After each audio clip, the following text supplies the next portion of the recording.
Hey guys, welcome to Appalachia's Homestead. Patera here. We have a quick video for you on the barn.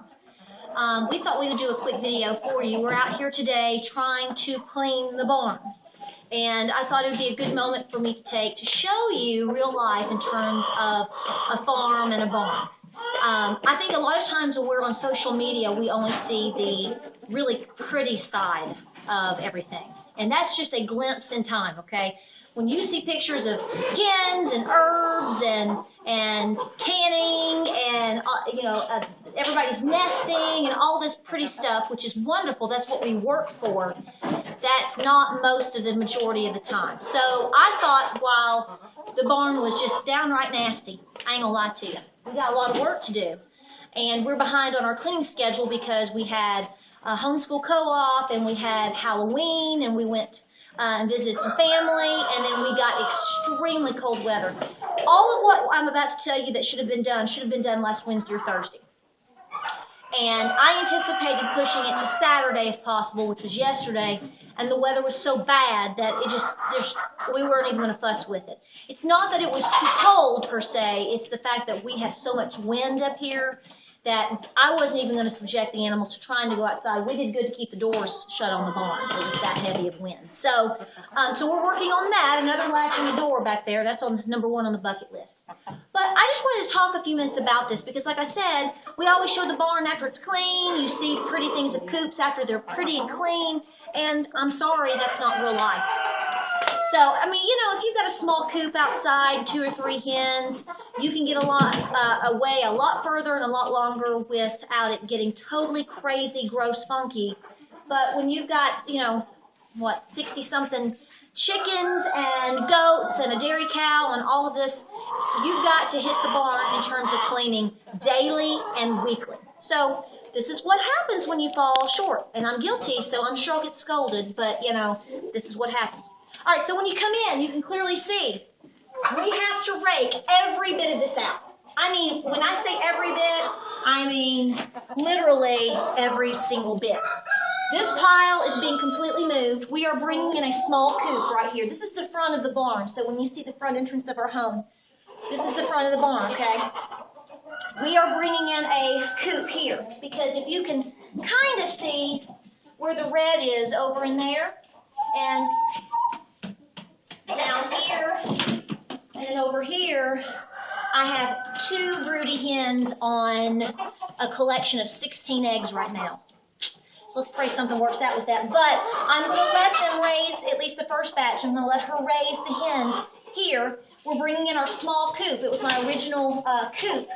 And we're going to pull it from the side. It's clean. We're going to bring it through the double doors. It's either going to be here or we may actually put it over in this stall over here. And the reason being is because in 2 weeks, I'm going to have a dairy cow coming through.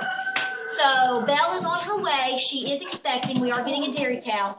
So we're going to be bringing her in through the front, possibly, probably, and putting her in she's going to have the back right stall over there, where the goats are way back yonder. We're going to move them over there. So, when I show you our barn, it's always changing. And that's because, number one, we have had hens and roosters at different stages. Also, we didn't know where we wanted to have things permanently, so I haven't made anything permanent. There is nothing in this barn that is permanent. Something might have a little, we might have a perch. We might have a perch screwed into somewhere, but that's an easy takeout. That's why I did not do permanent nesting boxes in my barn. Because I understand that because we're bringing in so many animals or changing animals, I want something that within 30 minutes I can have it out of there and clean it or have it out of there and move it.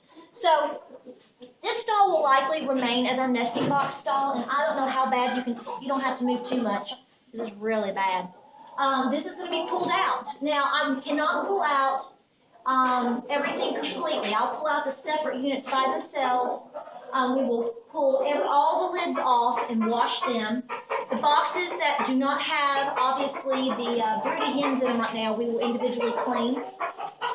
When the broody hens come out, I'm trying to, not every day, but trying to a little bit take the eggs out softly, clean out the nest, make it continually cleaning it out as much as possible. I'm a very hands-off person, not to the point where it hinders the chickens or the eggs, but I believe that if you supplement your hens and your roosters, and if you watch them carefully and you are preemptive in terms of managing them, I think that keeps down problems.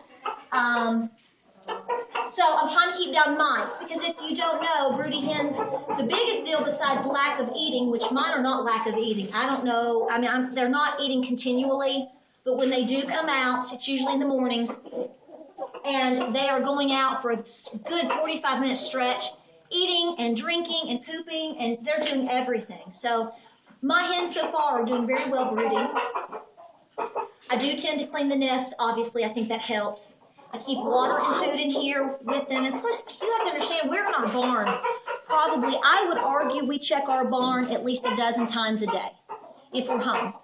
We start early in the morning. By noon, I've been in the barn probably 3 or 4 times. By 5 or 6 o'clock, or even by bedtime, 10 to 12 times is probably average. So we keep a very close eye on, are there mites?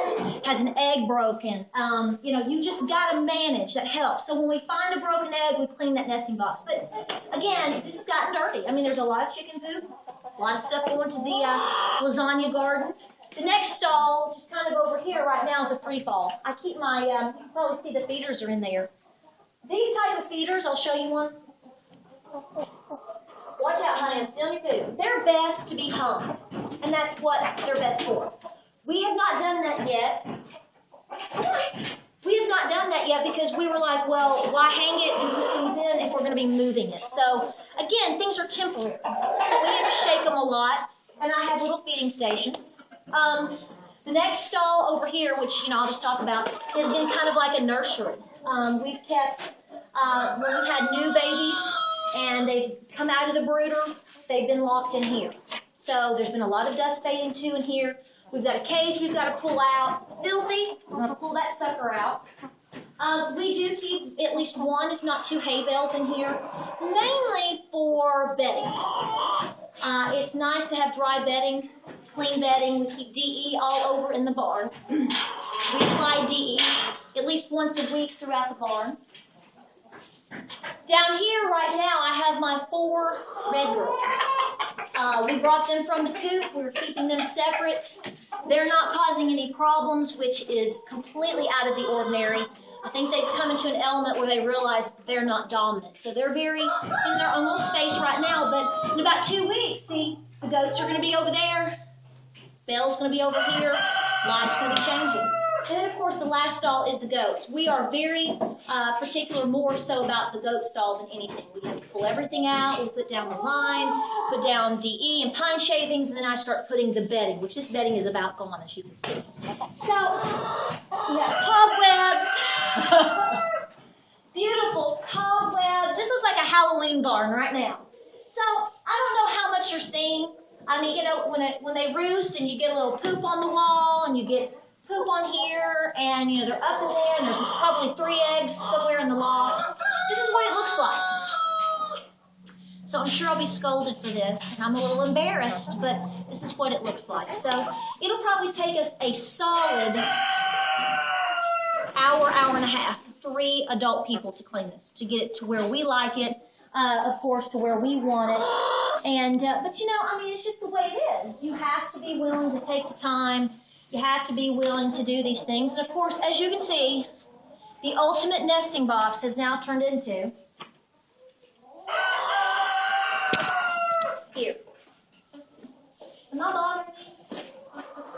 Got it. Okay. All right. It's got. So I hope this helps you out. It didn't teach you anything. I'm not showing you anything you don't already know. I just think it's important that you understand if you're thinking about homesteading or having more animals, the amount of work that is needed. And again, we are in here at least once a week, or try to be about once every 7 to 10 days for a thorough clean out. It's great for it's wonderful for your garden.